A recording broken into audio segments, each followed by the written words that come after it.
محترم بزرگوں اور دوستوں، عزیز ساتھیوں، اللہ تبارک تعالیٰ کا بڑا احسان ہے کہ اس مالک اور خالق نے ہم سب کو ایمان کی دولت سے مالا مال فرمایا اور اپنے آخری نبی، پیارے نبی حضرت محمد مصطفیٰ صلی اللہ علیہ وسلم کی امت میں پیدا فرمایا۔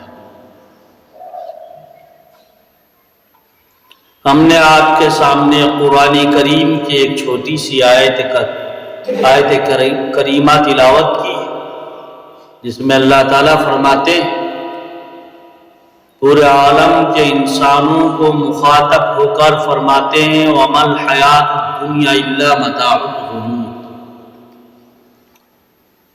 کہ ہم نے جو دنیا کی زندگی بنائی وہ صرف دھوکے کی زندگی۔ دنیا کی زندگی صرف کیا ہے بھائی؟ دھوکے کی زندگی، کیونکہ ایک دن دنیا کا سر و ناش ہو جائے گا۔ یہ دنیا کی زندگی اور دنیا پوری تہس نہس ہو جائے گی اور اس کو کوئی بچا نہیں سکتا۔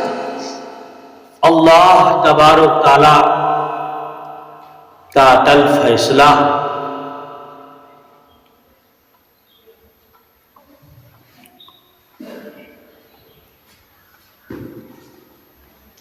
اللہ تبارک تعالیٰ نے اس دنیا کو انسانوں کی ضرورت کی خاطر پیدا فرمایا۔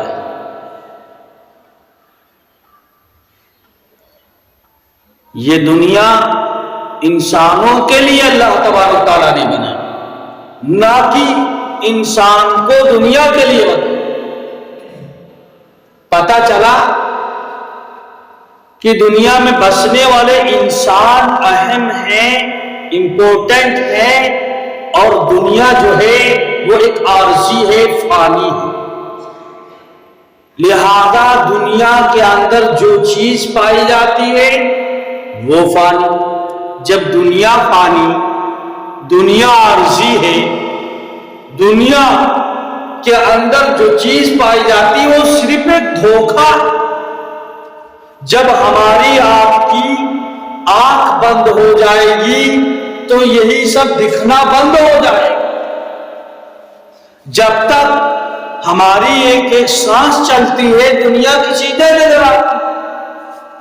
جب ہماری سانس بند ہو جائے گی، ہماری آنکھ بند ہو جائے گی تو یہ دنیا غائب ہو جائے گی۔ اسی وجہ سے اللہ تبارک تعالیٰ نے فرمایا، وَمَا الْحَيَاةُ الدُّنْيَا إِلَّا مَتَاعُ الْغُرُورِ، دنیا کی زندگی صرف اور صرف دھوکہ ہے۔ لہذا دنیا کو اپنی ضرورت کے لیے استعمال کیجئے، نہ کہ ہم دنیا کے ہو جائیں۔ پتہ چلا انسان کا ایمان بہت اہم ہے، دنیا سے دنیا کو آگے جاتی رہتی ہے۔ آپ دیکھتے ہوں گے، بہت سارے لوگوں نے دیکھا ہوگا کہ کتنے غریب تھے وہ کیا ہو گئے؟ امیر ہو گئے، اور کتنے سارے امیر تھے وہ غریب ہو گئے، اور کتنے بڑے بڑے سلاطین گزرے، کتنے بڑے بڑے طاقتور گزرے، کتنے بڑے بڑے اس دنیا کے اندر یودھا ہے، اور وہ چلے گئے، ان کا نام و نشان مٹ گیا، سب زمین کے اندر مل گئے، مٹ گئے۔ جو لوگ اتہاس پڑھتے ہیں وہ تھوڑا بہت جانتے ہیں کہ دنیا کے اندر بہت بڑا فلاں یودھا گزرے تھے، بڑے بڑے بہادر گزرے تھے، دارا گزرا تھا، سکندر گزرا تھا، بڑے بڑے سلاطین گزرے تھے، لیکن جو لوگ نہیں جانتے ان کا نام و نشان نہیں پتا۔ ملے خاک میں اہل شاہ کیسے کیسے، ملے خاک میں اہل شاہ کیسے کیسے، مکی ہو گئے بے مکا کیسے کیسے، ہوئے نامور بے نشاں کیسے کیسے، زمین کھا گئی آسماں کیسے کیسے۔ یہ جگہ جی لگانے کی دنیا نہیں، یہ عبرت کی جا ہے، تماشا۔ تو بڑے بڑے لوگ آئے، بڑے بڑے یودھا آئے، بڑے بڑے طاقتور آئے، بڑے بڑے ظالم آئے، بڑے بڑے سخی آئے، بڑے بڑے لوگ آئے، لیکن وہ چلے گئے، ان کی سانس بند ہو گئی، ان کی زندگی کا کایا پلٹ گیا اور وہ مٹی میں مل گئے، مئو مٹی نے ان کو کھا لیا، ان کی ہڈی اور گڈی کا پتہ بھی نہیں چلا، ان کا نام و نشان۔ لیکن آج ہم اس دنیا کے چکر میں اپنی آخرت کو بیچ، اسی وجہ سے اللہ تبارک و تعالیٰ نے فرمایا اولئک الذین یشترون الحیاۃ الدنیا بالآخرہ ولا یخفف عنہم العذاب ولا هم ینصرون، کہ جو لوگ اب دنیا کے چکر میں اپنے آخرت کو برباد کر لیتے ہیں، دنیا حاصل کرنے کے چکر میں اپنی آخرت کو تباہ برباد کر دیا، فلا یخفف عنہم العذاب، تو دنیا کی کوئی طاقت ان کو عذاب سے بچا نہیں سکتی، ولا هم ینصرون، اور کوئی ان کی مدد کرنے کے لیے نہیں آئے گا، کوئی بھی مدد نہیں آئے گا۔ لا ينفع مال ولا بنون الا من اتى الله بقلب سليم یا ایھا الذین آمنوا انفقوا مما رزقناکم من قبل ان یأتی یوم بیع لا فیہ ولا خلة ولا شفاعۃ والکافرون هم الظالمون، کہ لوگوں یہ مال اللہ کی راہ میں خرچ کیا کرو، یہ اس وقت تمہارا خرچ کرنا کام آئے گا جس وقت کوئی روپیہ پیسہ کام نہیں آئے گا، کسی کی سفارش نہیں کام آئے گی، کسی کا عہدہ کام نہ آئے گا، کسی کی طاقت کام نہیں آئے گی، کسی کی قوت نہیں کام آئے گی، کسی کا بھی شوق کام نہیں آئے گا، کسی کی بھی پاپولرٹی کام نہیں آئے گی۔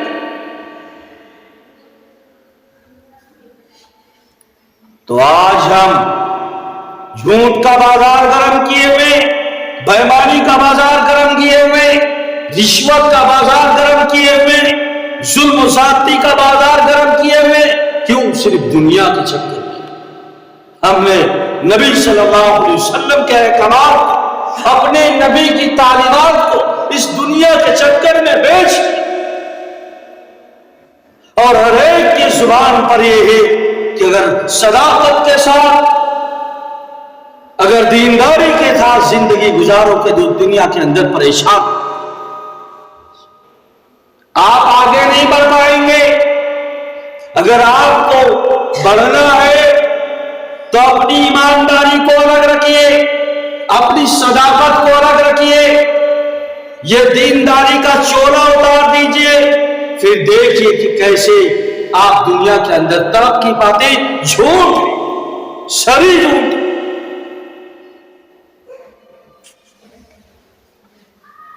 بلکہ صداقت، سچائی، ایمانداری انسان کو عزت بخشتی، نبی کی تعلیمات انسان کو عزت عطا کرتا، بلندی عطا کرتا۔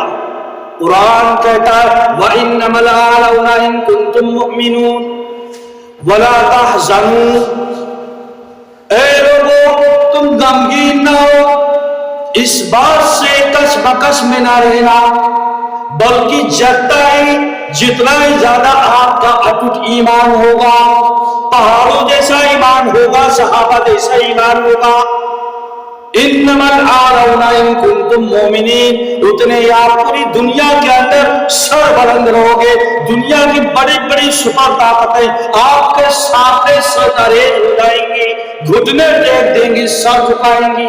ایسا ہو کر صحابہ کرام رضوان اللہ علیہم اجمعین کی اگر تاریخ اٹھا کر دیکھو تو آقا علیہ السلام ایسے اندھیری دنیا کے اندر، ایسے ظلم زیادتی دنیا کے اندر مبعوث ہوئے تھے، پیدا ہوئے تھے، اور چند ساتھیوں کو تیار کیا تھا اور پوری دنیا کے اندر لوہا منوا دیا۔ اسلام کا جھنڈا، اسلام کا پرچم، اپنا کلمہ، نبی کی جو ہے پیغام اللہ تبارک و تعالیٰ کا حکم ایک دنیا کے پورے پورے چپے چپے میں پھیلا دیا اور پوری دنیا کے اندر سربلند ہے۔ پیران پیر عبد القادر جیلانی رحمت اللہ علیہ ایک چھوٹے سے ننھے سے بچے تھے، ان کو شوق ہوا کہ علم حاصل کرنے کا۔ ایک قافلہ بغداد جا رہا تھا تو انہوں نے اپنی امی سے درخواست کیا کہ امی جان، قافلہ اپنے یہاں سے جیلان سے بغداد جا رہا ہے، یا امی جان مجھ کو اجازت دے دیجیے تاکہ میں بھی علم حاصل کرنے جاؤں۔ پہلے کوئی بس وغیرہ نہیں چلتی تھی، جس طریقے سے اس وقت بس، ٹرین اور ہوائی جہاز چلتے تھے، عام طور پر قافلہ پیدل چلا کرتا تھا اور کئی کئی دن تک سفر کیا کرتے تھے۔ اور اس وقت آج جیسے گرانڈ روڈیں نہیں تھی، جی ٹی روڈ نہیں تھی، ہائی وے نہیں تھے، سب جنگل کے راستے اور پگڈنڈیاں ہوا کرتی تھی، چکروٹ ہوا کرتے تھے۔ تو اب حضرت عبد القادر پیران پیر عبد القادر جیلانی رحمۃ اللہ علیہ نے اپنے ماں سے اجازت لی، یتیم بچے تھے، کہ امی جان اپنے یہاں سے قافلہ بغداد جا رہا، میں ان کے ساتھ چلا جاؤں اور وہاں جا کر علم حاصل کروں گا۔ بغداد راجدھانی تھی، ظاہر سی بات اس وقت دیہاتیوں میں اتنا علم نہیں تھا، نہ علماء تھے، نہ پڑھانے اور پڑھنے کے اسباب مہیا تھے، شہروں میں ہوا کرتے تھے۔ تو امی نے اجازت دے دیا، اور امی نے کہا جب بچہ اتنی دور پڑھنے جا رہا تھا تو ان کی جو صدری تھی، اشکن تھا، صدری کے اشکن کے اندر، کوٹ کے اشکن کے اندر اشرفیاں رکھ دی ہیں، سل دی بلکہ اشرفیاں، کیونکہ اس وقت راہ کے اندر، جنگل کے راستے کے اندر ڈاکو ہوا کرتے تھے، وہ سب لوٹ لیا کرتے تھے قافلہ۔ تو انہوں نے چپکے چوری سے ایسی جگہ استر کے اندر اشکن میں سل دیا، وہ اشرفیوں کے جو سونے کے سکے ہوا کرتے ان کو اشرفیہ کہا جاتا تھا، تاکہ بیٹا آپ جب جائیں گے تو آپ کے لیے یہ کام آئے گا۔ تو قافلے کے اندر شیخ عبد القادر جیلانی رحمت اللہ علیہ چل پڑے۔ ان کی ماں نے یہ اسباب، اتنا سرمایہ ان کے اشکن کے اندر سل دیا تاکہ کوئی اگر چور اچکا کوئی ملے تاکہ یہ مال چھین نہ سکے، چھین نہ پائے۔ لیکن نصیحت کی ان کی ماں نے کہ بیٹا کوئی بھی مصیبت آئے، کوئی بھی آفت آئے، لیکن تم جھوٹ نہ بولنا۔ ان کی ماں سکھایا کرتے تھے کہ بیٹا جھوٹ نہ بولنا، کیونکہ جھوٹ ہمارے نبی صلی اللہ علیہ وسلم کو پسند نہیں ہے۔ ہمارے نبی صلی اللہ علیہ وسلم نے فرمایا جو جھوٹ بولتا ہے وہ ہم میں سے نہیں، جو دھوکہ دیتا ہم میں سے نہیں۔ من غش فلیس منا، جو دھوکہ دیتا ہے وہ ہم میں سے نہیں، جو جھوٹ بولتا ہے وہ نبی کے شفاعت کا حقدار نہیں۔ بچے کو نصیحت، جب بچہ قافلہ کے ساتھ چلا تو جنگل کے اندر جب قافلہ پہنچا تو ڈاکو نے قافلہ کو لوٹ لیا۔ اس بچے کو بھی پکڑا اور پوچھا کہ بول تیرے پاس کیا ہے؟ تو بچہ بولتا ہے کہ میرے پاس سونے کی اشرفیاں ہیں۔ تو اس نے تلاشی لی تو نکلی نہیں، کہنے لگا مذاق کرتا ہے، کہنے لگا میں مذاق نہیں کرتا ہوں، میں جھوٹ نہیں بولتا ہوں۔ میری ماں نے نصیحت کی۔ تو ڈاکو پھر کہتے ہیں بچہ مذاق کر رہا، بول تیرا سامان کہاں؟ کہنے لگا میرا سامان میرے پاس ہے، میرے پاس سونے کی اشرفیاں ہیں اور کچھ نہیں۔ کہنے لگا پھر تو جھوٹ بول رہا۔ تو کہنے لگا ہاں کہاں ہے وہ؟ تو کہنے لگے میری ماں نے صدری کی اشکن کے اندر سل دیا تھا استر میں، وہی ہے۔ چوروں نے، ڈاکوں نے ان کی صدری اتروائی اور جب اس کو اشکن کو توڑا تو واقعی اس میں سونے کی اشرفیاں نکلی۔ تو ڈاکوں نے پوچھا ہے بچے یہ اتنا محفوظ جگہ پر رکھا تھا، اگر تلاشی لی بھی گئی پھر بھی نہیں ملا، لیکن میں نے پوچھا تیرے پاس کیا ہے، مال ہے، تو تو نے بتایا کیوں؟ تو انہوں نے کہا کہ میری ماں نے نصیحت کیا تھا جھوٹ نہ بولنا، اور میں اس نبی کا غلام، وہ ایک بخشا تیرا کہ کوئی بھی مصیبت پڑے، کوئی بھی آفت آ جائے، جھوٹ نہ بولنا۔ جو شخص جھوٹ بولتا ہے، جھوٹی گواہی دیتا ہے، وہ ہم میں سے نہیں، یعنی میری شفاعت کا حقدار نہیں ہے، میری جماعت میں رہنے کے لائق نہیں ہے۔ تو میں نبی صلی اللہ علیہ وسلم کا غلام ہوں، میں کبھی جھوٹ نہیں بول سکتا۔ اس بچے کی اس باتوں کا اثر وہ قافلے پر پڑا کہ وہ پورا قافلہ مسلمان ہو گیا، کہ اس نبی کا یہ غلام اتنا سچا ہے، تو اس نبی حضرت محمد صلی اللہ علیہ وسلم کی تعلیم کتنی سچی ہوگی، کتنی حق ہوگی، کتنی برحق۔ دیکھ لیجئے کہ ایک چھوٹی سی سچائی اس بچے کی پوری قافلہ کو نجات دلایا۔ ان چوروں نے توبہ کیا، ڈاکوؤں نے، اور سب کا مال لوٹا دیا، اور انہیں عہد کیا اور توبہ کیا کہ آج سے ہم توبہ جو ہے ڈاکہ نہیں ڈالیں گے، چوری نہیں کریں گے، ہم اس بچے کی نبی کی غلامی کو اختیار کرتے۔ ان سارے قافلہ والوں نے مسلمان ہو گئے، کلمہ پڑھ لیا۔ ایک چھوٹی سی سچائی نے، ایک صداقت نے اس بچے کو کہاں پہنچا دیا اور اس پورے قافلے کو مسلمان بنا دیا۔ اور پھر وہی بچہ اپنے وقت کا امام گزرا، جس کو پیران پیر جو عبد القادر جیلانی رحمۃ اللہ علیہ کہتے ہیں، جو علماء اور صلحاء اور صوفیاء اور بزرگوں کی سب میں سب سے اول نمبر پر نام آتا ہے، تو شیخ عبد القادر جیلانی رحمۃ اللہ علیہ کا نام آتا ہے۔ تو سچائی اور صداقت، نبی پاک صلی اللہ علیہ وسلم نے فرمایا الکذب مہلک، جو جھوٹا ہوتا ہے، جھوٹی گواہی ہوتی ہے، وہ ایک دن ہلاک اور برباد کر دے گی۔ الصدق، جو سچائی ہوتی ہے، وہ انسان کو نجات دے گی۔ الصدق ینجی، صداقت اور حق بات انسان کو جو ہے آگے بڑھاتی ہے، اس کی عزت کے اندر اللہ تبارک تعالیٰ اضافہ کرتا ہے۔ تو آج ہم کہنے کا مقصد یہ ہے کہ یہ جو دنیا ہم کو نظر آ رہی ہے، اللہ تبارک تعالیٰ فرماتے ہیں وَمَا الْحَيَاةُ الدُّنْيَا إِلَّا مَتَاعُ الْغُرُورِ، کہ یہ دنیا جو ہے صرف دھوکہ ہے۔ جس وقت ہماری آنکھ بند ہو جائے گی، ہماری سانس رک جائے گی، پتہ چلے گا کہ یہ دنیا اور دنیا میں پائی جانے والی چیز ساری کی ساری ختم ہو گئی۔ آج ہم اس دنیا کو حاصل کرنے کے لیے کتنے فکر مند رہتے، حاصل کرنے کی چیز کیا ہے اور ہم حاصل کیا کر رہے۔ اللہ کے نبی صلی اللہ علیہ وسلم نے فرمایا جب انسان جاتا ہے تو صرف 3 چیزیں لے جاتا ہے، جن میں سے 2 چیزیں واپس آ جاتی ہیں اور ایک چیز صرف اس کے پاس رہ جاتی ہے۔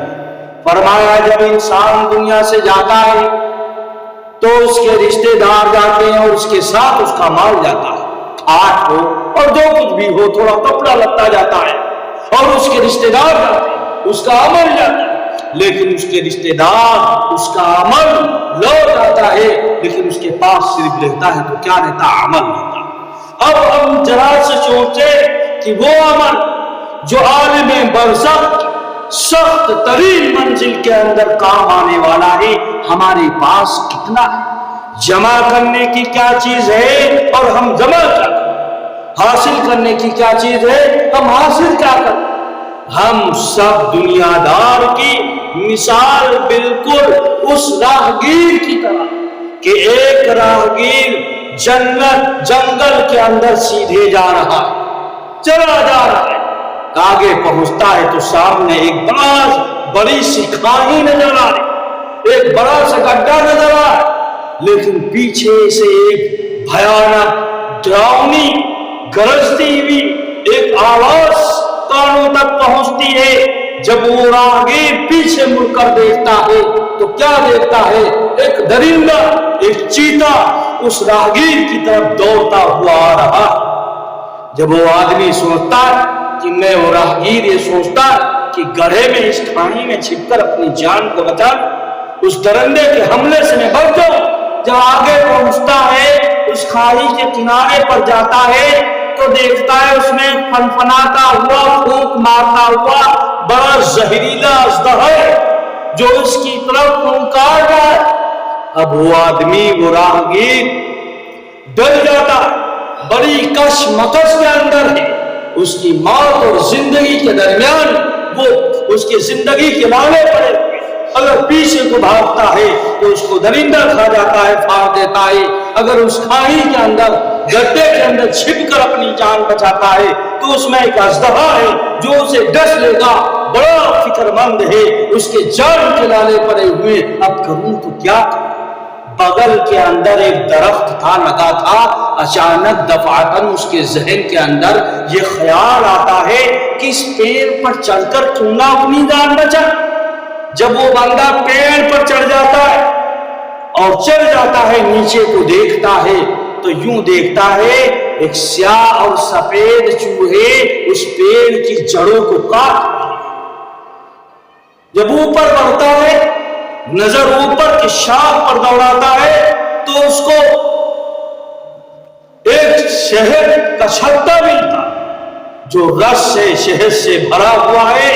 اس انسان کے اندر ایک طمع، ایک لالچ اس کے دل کے اندر پیدا ہو جاتی ہے اور اس شہد کے چھتے سے شہد نچوڑ نچوڑ کر کھانے لگتا ہے اور شہد کی لذت کے اندر، اس کے مٹھاس کے اندر وہ کھو جاتا ہے اور اپنے بیتے ہوئے منظر کو بھول جاتا ہے۔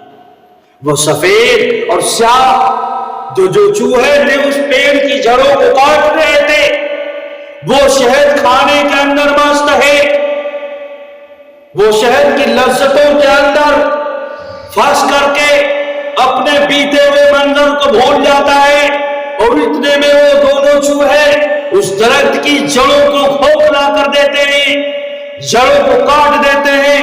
جب پیڑ گرتا ہے تو وہ انسان بھی اس گڈھے میں گرتا ہے۔ درندہ گھات میں تھا، وہ فوراً درندہ، وہ چیتا انسان کو پھاڑ دیتا ہے اور وہ اژدہا اس کو ڈس لیتا ہے، وہ زندگی کا اس کا خاتمہ ہو جاتا ہے۔ ذرا عبرت کی نگاہ سے دیکھیے کہ اس مثال کے اندر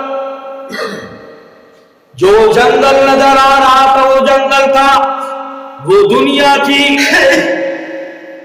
اور جو درندہ گڑھا تھا وہ انسان کی قبر تھی، جو سفید اور سیاہ چوہے تھے وہ یہی دن اور راتیں تھی، جو درخت تھا وہ انسان کی عمر تھی اور چند روزہ زندگی تھی، اور جو وہ اژدہا تھا وہ انسان کے برے عمل تھے۔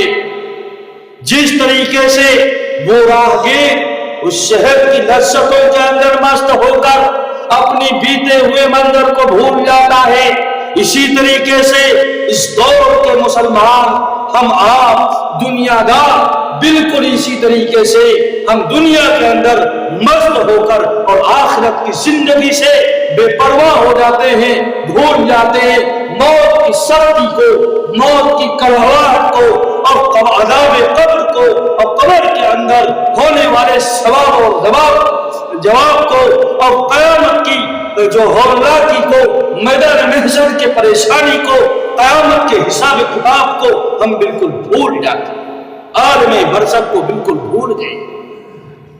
یہ عالم برزخ، یہ قبر کی منزل، یہ قبر انسان کے لیے نہ تو ظلمت قضا ہے، نہ مصیبت گاہ، بلکہ یہ ایک منور اور جگمگاتی ہوئے روشن وہ دنیا ہے جہاں مہتاب ایمانی کی ہلکی ہلکی کرنیں ہواؤں میں، اس کی بہاروں میں ناچتی ہیں، کھیلتی ہیں، گھومتی ہیں، مگر کس کے لیے؟ مرد مومن کی۔ ورنہ موت کے بعد آخرت کی منزلوں میں سے سب سے کٹھن و گھری منزل جو ہے عالم برزخ کی منزل ہے، جس کی برابر نو انسانی اس کا انتظار کر رہی ہے۔ ہم سب جو دیکھ رہے ہیں کہ جوہر انسان عدم سے آشنا ہوتا نہیں، جوہر انسان عدم سے آشنا ہوتا نہیں، آنکھ سے اوجھل ہوتا ہے لیکن فنا ہوتا نہیں۔ ہم سمجھتے ہیں کہ دنیا کے اندر کھا لیں، کما لیں، عیش کر لیں، منمانی زندگی گزار لیں، اس کے بعد فنا ہو جائیں گے، ختم ہو جائیں گے، کھیل ختم ہو جائے گا۔ ایسا نہیں، اصل کھیل تو آنکھ بند ہونے کے بعد شروع ہوگا۔ اللہ تبارک تعالیٰ سے دعا کریں کہ اللہ تبارک تعالیٰ ہم سب زندگی کو عملی زندگی بنائے۔ آمین وآخر دعوانا الحمد